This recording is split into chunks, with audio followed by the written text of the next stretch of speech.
Bismillahirrahmanirrahim. Assalamualaikum warahmatullahi wabarakatuh. Alhamdulillahirabbil alamin.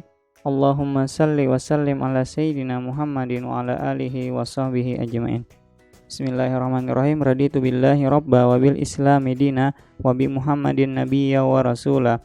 Rabbi zidni ilma warzuqni fahma. Aku ridho Allah Tuhanku, Islam agamaku, Nabi Muhammad nabiku. Ya Allah, berilah aku ilmu dan pengertian. Rabbi shrah li sadri wa yassir li amri wahlul 'uqdatam min lisani yafqahu qawli. Ya Allah, lapangkanlah dadaku, mudahkanlah urusanku, ringankanlah lidahku, agar mereka mengerti perkataanku. Rabbi gfirli wa li walidayya warhamhuma kama rabbayani shaghira. Ya Allah, ampunilah dosaku dan dosa kedua orang tuaku. Sayangilah mereka sebagaimana mereka menyayangiku sewaktu aku masih kecil. Amin. Alhamdulillah, hari ini kita bisa bertemu lagi. Masih dalam pembelajaran daring atau dalam jaringan. Jadi Ustadz masih siapkan video untuk pembelajaran kita hari ini. Untuk itu silakan kalian persiapkan buku dan alat tulis yang lainnya yang diperlukan dalam kegiatan pembelajaran. Kemudian Ustadz akan langsung aja menuju ke materi. Kemarin kita sudah bahas juga tentang iklan layanan masyarakat ya. Hari ini akan Ustadz lanjutkan di pembelajaran 5, tema 3, subtema 1. Yang materi yang akan kita bahas hari ini adalah tentang penyakit pada sistem pencernaan manusia.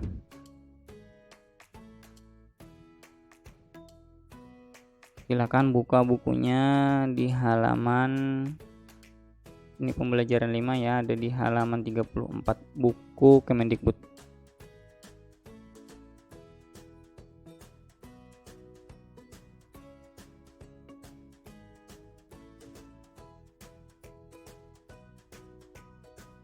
Pembelajaran 5, Ustadz mulai. Bismillahirrahmanirrahim. Suatu pagi, Dayu mengeluh sakit perut saat ia sedang berbaris dan bersiap masuk ke kelas.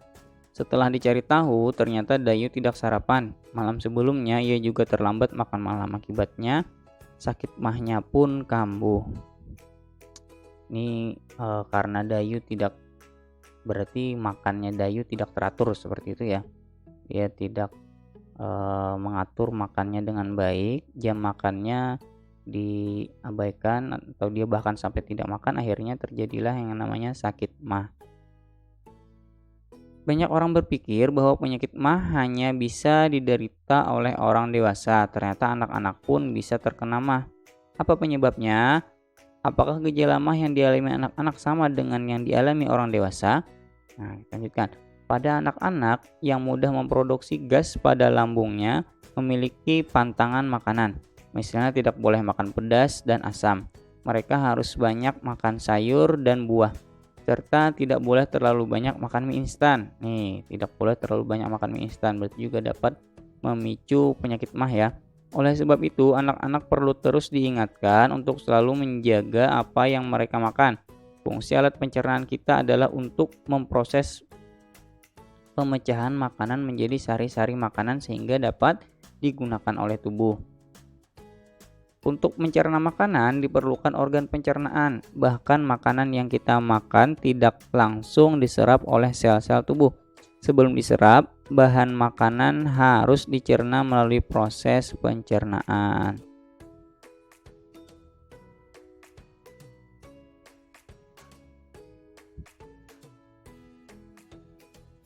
Nah, untuk membahas tentang penyakit pada sistem pencernaan ini, Ustadz sudah siapkan materi berupa video. Silakan saksikan dan simak baik-baik videonya ya. Wow, yuk dalam channel 456 sekarang.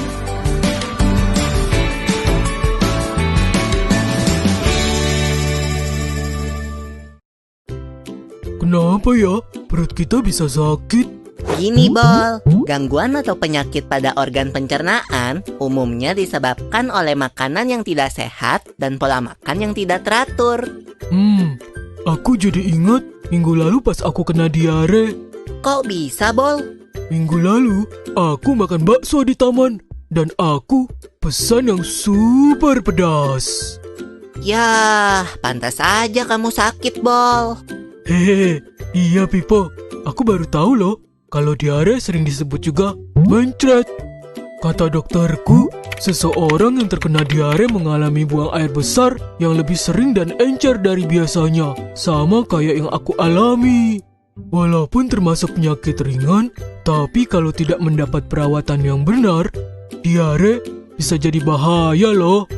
Dan setauku, diare dapat disebabkan oleh beberapa faktor. Bisa karena mutu dan kebersihan makanan yang buruk, alergi terhadap makanan, atau terlalu banyak makan makanan yang asam dan pedas. Diare juga dapat menjadi salah satu gejala dari penyakit seperti malaria, campak, cacingan, dan infeksi usus. Biar sembuh, dokter menyuruh aku minum Oralit. Oralit adalah larutan yang terbuat dari campuran air matang yang diberi gula dan garam. Untunglah kalau kamu udah gak apa-apa, Bol. Kalau aku pernahnya kena penyakit mah. Gimana rasanya tuh, Pipo? Jadi, mah adalah penyakit yang menyerang lambung. Penyakit mah sering disebabkan karena pola makan yang tidak teratur atau sering terlambat makan. Gejalanya adalah perut terasa perih dan mulas jika terlambat makan. Saat makan pun, perut terasa sakit, kadang terasa mual bahkan muntah. Penyakit mah terjadi karena produksi asam klorida yang berlebihan di lambung. Tingginya kadar asam lambung dapat disebabkan oleh makanan yang terlalu asam atau pedas, kopi, maupun alkohol. Oh begitu, berarti kamu harus mengatur pola makanmu. Iya, Bol, tapi ada lagi loh penyakit yang lebih ngeri. Namanya radang usus buntu. Setahu aku, radang usus buntu adalah penyakit yang disebabkan oleh menumpuknya kotoran di usus buntu, yaitu di bagian umbai cacing sehingga menyempit. Peradangan juga dapat disebabkan oleh infeksi kuman pada umbai cacing. Gejala yang timbul antara lain, perut terasa mual disertai muntah, kadang mencret, tubuh mengalami demam, perut bagian kanan bawah terasa sangat nyeri, dan akan semakin parah apabila terjadi penekanan atau guncangan, misalnya batuk atau berjalan biasa. Kalau sudah parah, harus menjalani operasi pemotongan umbai cacing loh, Bol. Tapi sampai saat ini, fungsi dari umbai cacing sendiri belum diketahui dengan jelas. Jadi, meskipun umbai cacing telah dipotong, organ pencernaan yang lain tidak akan terganggu. Aku jadi kapok makan sembarangan lagi. Kita memang harus menjaga kesehatan organ pencernaan kita, Bol. Ada beberapa tips nih. Pertama, harus selalu cuci tangan dengan sabun sebelum makan. Kita harus banyak makan sayur dan buah serta makanan yang berserat. Jangan terlalu sering makan makanan yang terlalu pedas atau asam. Saat makan, makanlah dengan tenang. Jangan terlalu cepat menelan makanan jika belum dikunyah sampai halus. Tujuannya agar kerja lambung menjadi lebih ringan, karena lambung tidak perlu meremas-remas makanan terlalu kuat atau terlalu lama. Setelah makan, jangan lupa banyak minum air putih dan hindari minuman beralkohol dan bersoda. Biasakan tutup makanan yang ada di atas meja makan untuk menghindari makanan tersebut dihinggapi oleh lalat.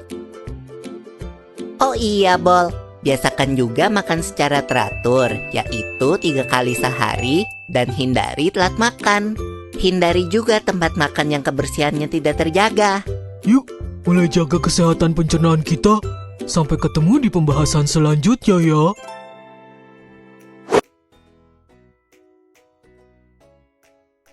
Oke, itu tadi adalah pembahasan tentang penyakit pada sistem pencernaan manusia, pada sistem pencernaan kita ya. Nah, ada 3 tadi yang dibahas. Yang pertama adalah diare, atau kata Bol tadi, itu diare itu disebut juga dengan mencret ya. Nah, siapa yang pernah mengalami diare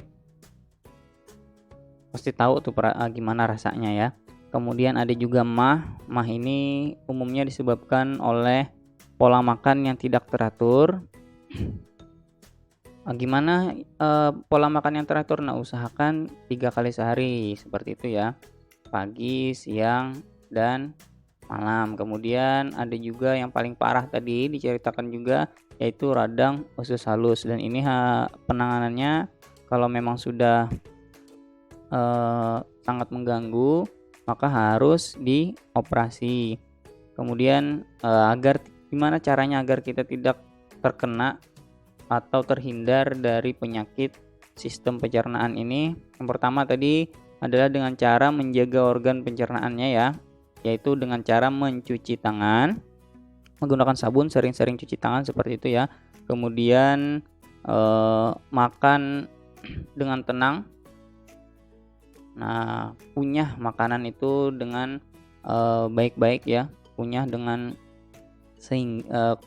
sampai hancur seperti itu maksudnya, sehingga meringankan kerja lambung seperti itu.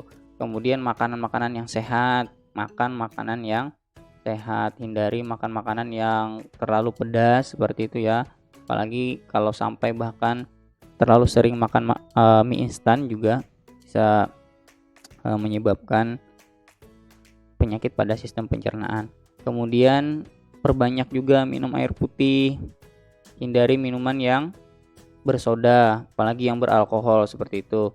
Kemudian tutup makanan yang ada di meja, fungsinya agar binatang-binatang atau seperti lalat seperti itu, sehingga tidak sampai menyentuh makanan kita, karena kita nggak tahu dia datang dari mana. Siapa tahu dia datang dari tumpukan sampah, tiba-tiba hinggap di makanan yang akan kita makan. Kemudian yang paling penting juga makan teratur 3 kali sehari seperti itu ya, agar kita terhindar dari penyakit pada sistem pencernaan. Oke, mungkin sampai sini dulu yang Ustadz sampaikan. Ustadz akhiri, Allahumma arinal haqqa haqqa warzuqna ittiba'ah wa arinal batila batila warzuqna ijtinabah. Rabbana atina fid dunya hasanah wa fil akhirati hasanah wa qina azabannar. Subhana rabbika rabbil izzati amma yasifun. Wassalamun alal mursalin walhamdulillahi rabbil alamin. Dadah. Assalamualaikum warahmatullahi wabarakatuh.